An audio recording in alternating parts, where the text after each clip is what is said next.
씹고, 뜯고, 맛보고, 즐기고. 아시죠? 그런데 맛있는 음식이 있는데도 선뜻 집지 못할 때가 있어요. 잘 씹을 수 있을까? 소화는 될까? 나이가 들수록 치아 건강에는 자신이 없어집니다. 틀니, 임플란트도 해야 할 텐데 하면서도 치과에 가는 게 쉽지 않아요. 아무래도 비용적인 측면이 크지 않을까 싶습니다. 안녕하세요. 복지사랑방입니다. 오늘은 어르신들의 치과 시술 지원에 관한 영상입니다. 치과 시술 지원은 틀니와 임플란트, 치석 제거의 비용을 지원해서 본인 부담을 완화하는 제도입니다. 틀니, 임플란트, 치석 제거에 관해 순차적으로 말씀드리도록 하겠습니다. 틀니 지원 사업은 만 65세 이상 어르신이면 해당됩니다. 지원 내용에 관해 알아보기 전에 간단히 개념 먼저 말씀드릴게요.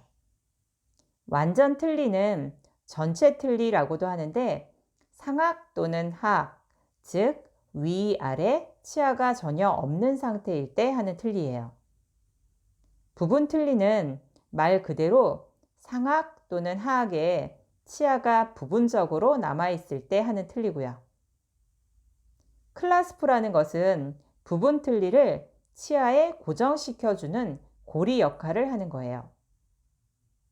지원은 틀니를 제작하는 동안 사용하게 되는 임시 틀니를 비롯해서 사후 유지관리 비용까지 지원이 됩니다. 참, 비급여로 틀니를 제작하셨던 분들도 사후 유지관리 비용은 지원받으실 수 있습니다. 틀니 지원은 7년에 1회 지원이 되고 이때 대상자에 따른 본인 부담금이 발생하게 됩니다. 본인 부담률은 표를 참고하시고요. 참고로 말씀드리면 부분 틀니 지대치라는 것은 부분 틀니를 지지하는 역할을 하는 치아를 말하고 비급여라서 지원이 이루어지지 않습니다. 틀니를 장착하고 3개월까지는 무상보상 기간이라 6회까지는 시술비 없이 진찰료만 지불하시면 됩니다. 의치 조정, 수리 등 지정되어 있는 시술행위가 있는데 이건 각 행위별로 연 1회에서 4회까지 본인 부담금만 지불하시면 되고요.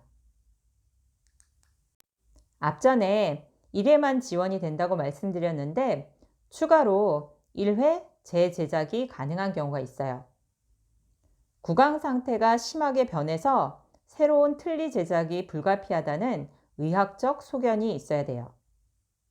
또는 천재지변 등으로 인해서 파손되었을 때 같은 틀니에 한해서 가능합니다. 이제부터는 치과 임플란트 지원에 관해 말씀드리도록 하겠습니다. 치과 임플란트 지원 대상은 만 65세 이상의 부분 무치약 환자가 해당됩니다. 치아가 하나도 없는 완전 무치약 환자는 제외됩니다. 임플란트는 1인당 평생 2개를 지원금으로 하실 수 있어요. 이때 본인 부담금이 발생하게 되는데 대상자에 따라 각기 다르니 표 참고하세요. 대상자에 따라 뼈 이식이 함께 진행되기도 하는데 이건 비급여 항목으로 이식 비용 전부를 본인이 부담하셔야 합니다. 임플란트 치료를 마치면 주변에 있는 치아와 잇몸에 잘 적응이 되고 있는지 확인이 필요합니다.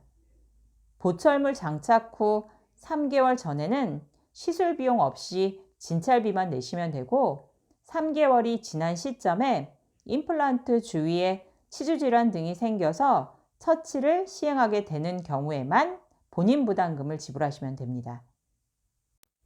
틀니와 임플란트의 경우 시술 전 지원 대상 여부 확인을 통해서 사전 등록을 하셔야 합니다. 그런데 요즘은 병원에서 전산으로 조회해서 알아서 처리해주고 안내해주기 때문에 별도의 신청 없이 이용이 가능하세요. 한 가지 주의하셔야 할 점이 있는데 틀니, 임플란트 모두 제작하는 기간이 있잖아요.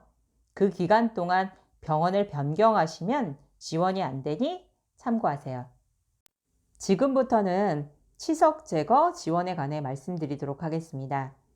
지원 대상은 만 19세 이상으로 치석 제거만으로 치료가 종료되는 환자가 해당됩니다. 치석 제거는 연 1회 지원금으로 치료가 가능합니다.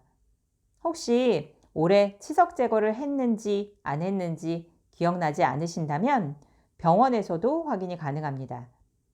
잊지 않기 위해서 매년 정해진 달에 정기적으로 방문하시는 것도 좋은 방법일 것 같습니다.